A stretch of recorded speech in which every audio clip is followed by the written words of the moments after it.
Il n'y aura pas de nouveau monde sans nouvel homme. Quand le souffle de la vie vous porte sur ses ailes blanches, vous vous sentez fort. Mais cette force n'est pas réellement la vôtre. C'est la générosité de la vie qui porte chacune de vos cellules dans sa main, et qui les fait danser au son du vent et du rossignol.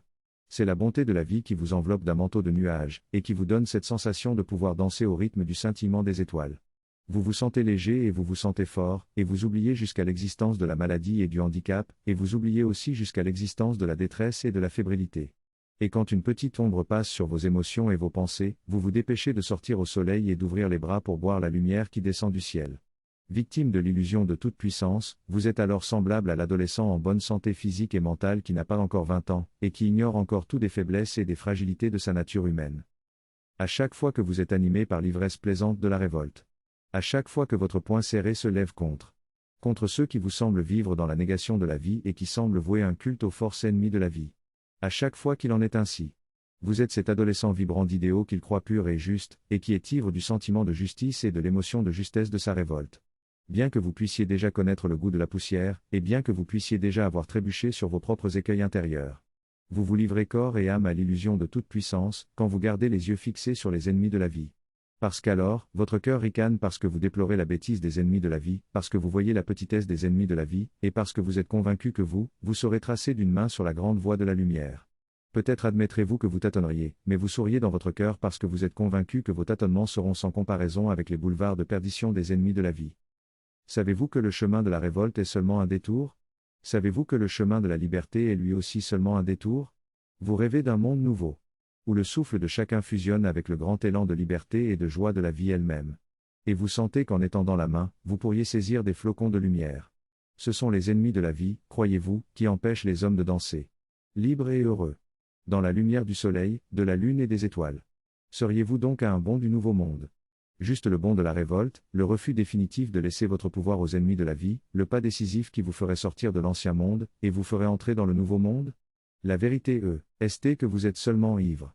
Et vous alimentez votre ivresse chaque fois que vous pensez aux ennemis de la vie, et chaque fois que vous scrutez la folie de leurs décisions et de leurs actes. Vous vous croyez réveillé, éveillé. Et vous voulez éveiller la conscience de ceux qui vous semblent encore dormir. Si vous pouvez le comprendre. La vie est impersonnelle, et la nature humaine à laquelle vous vous identifiez, est fragile et friable. Par nature. Vous n'aurez d'illusion de toute puissance que dans l'ivresse de la révolte. Et cette illusion ne signifie pas que vous croyez pouvoir tout faire ici et maintenant, elle signifie que vous croyez pouvoir incarner le nouveau monde, que vous croyez pouvoir ouvrir la voie au nouveau monde. Et réussir là où des générations de révoltés avant vous n'ont jamais réussi.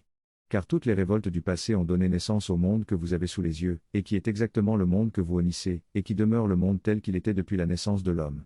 Si vous pouvez le comprendre. La trajectoire de toute révolte ramène toujours au monde normé et contraignant dont la révolte essayait de se libérer. Savez-vous pourquoi il en est ainsi, et pourquoi il en sera toujours ainsi? Il n'existe pas d'ennemis de la vie.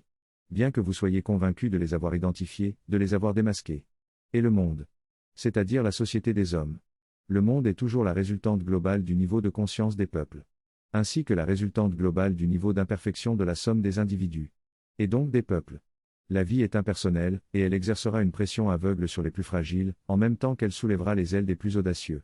De sorte que les plus fragiles pourraient se retrouver complètement écrasés, et que les plus audacieux pourraient se retrouver à tutoyer les étoiles. Qui se donne les moyens d'avoir du pouvoir social, et y travaille sans compromis et sans état d'âme, aura du pouvoir social. Mais qui attend que la vie soit pour lui clémence et providence, survivra à peine. La vie ne sait pas si vous jouez mal ou si vous jouez bien. Sa règle unique est de brasser sans cesse le flux des événements, et si vous ne savez pas danser avec un seul pied sur la corde raide, la vie ne vous fera pas pousser des ailes dans votre chute. Que mettez-vous dans la compréhension de ce qu'est la conscience, et de ce qu'est un niveau de conscience? Si vous rêvez, secouez-vous d'abord et sortez de votre torpeur. Et quand vous aurez retrouvé de la lucidité, vous comprendrez que le niveau de conscience. Ça ne veut rien dire. La seule chose qui compte, c'est la force psychologique. Et de cette force découlent les compétences et les capacités que vous serez capable d'acquérir et de maîtriser.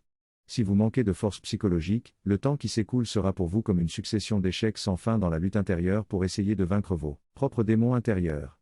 Pour essayer de surmonter vos propres faiblesses intérieures. Si vous manquez de force psychologique, vous abandonnerez en chemin avant d'atteindre la maîtrise de ces compétences ou de ces capacités qui nécessitent que vous y engagiez une impeccable persévérance et une impeccable concentration. Et les seules compétences ou les seules capacités que vous pourriez atteindre, ne seront jamais du niveau de celles qui permettent de résoudre de grands problèmes et d'accomplir de grandes réalisations. Le monde dont vous essayez de sortir. C'est le monde des hommes qui sont incapables de maîtriser leur sérénité intérieure. Qui succombent à toutes sortes d'émotions et de sentiments, de réactions et de pulsions qui trahissent invariablement la sérénité intérieure. Et c'est le monde des hommes qui sont incapables de se maintenir dans une stricte bienveillance inconditionnelle envers leur prochain quel qu'il soit. Même si on vous donnait une planète vierge et qu'on vous donnait la totale liberté d'y fonder et d'y développer votre idée d'un nouveau monde. Vous ne feriez que reproduire le même monde contraignant et normé, si vous n'êtes pas vous-même capable de maîtriser votre sérénité intérieure et de garder le cap de la bienveillance inconditionnelle. Votre sentiment de révolte est déjà un aveu sans nuance. Mais vous ne vous en êtes pas encore rendu compte. D'où viennent les lois, les règles et les normes ? De la nécessité d'imposer des garde-fous à la déliquescence qui découle du faible niveau de force psychologique des peuples. Car la sérénité et la bienveillance ne sont rien, s'il n'y a pas de force psychologique pour leur donner de la consistance. Cette nécessité ne cesse d'apparaître et de s'imposer, à chaque fois que des hommes ont essayé de créer un nouveau monde, sans avoir pris soin de magnifier d'abord la force de leur esprit. L'homme faible, c'est l'homme qui ne maîtrise pas sa sérénité intérieure. Et qui n'est pas encore établi dans la bienveillance inconditionnelle. Jamais l'homme faible ne réussira à bâtir un nouveau monde. Et la vie ne lui offrira jamais un nouveau monde. C'est seulement l'ivresse du sentiment de révolte, qui lui donne l'impression qu'il saura faire mieux que ceux qu'il croit être les ennemis de la vie. Qu'il saura faire mieux, si seulement on le laissait faire, si seulement on le laissait dessiner les contours et poser les fondements d'un nouveau monde. Si on lui donnait un territoire vierge, grand comme un pays, et qu'on le laissait y fonder et y développer son nouveau monde. Il n'en naîtra rien d'autre au bout d'un certain temps, qu'une pâle imitation du monde contraignant et normé qui le révoltait. Et encore, il pourrait seulement produire un pur désastre, sans même atteindre le niveau de lucidité qui ramène les lois, les règles et les normes là où la déliquescence de la faiblesse ne produirait que misère matérielle et catastrophe sanitaire.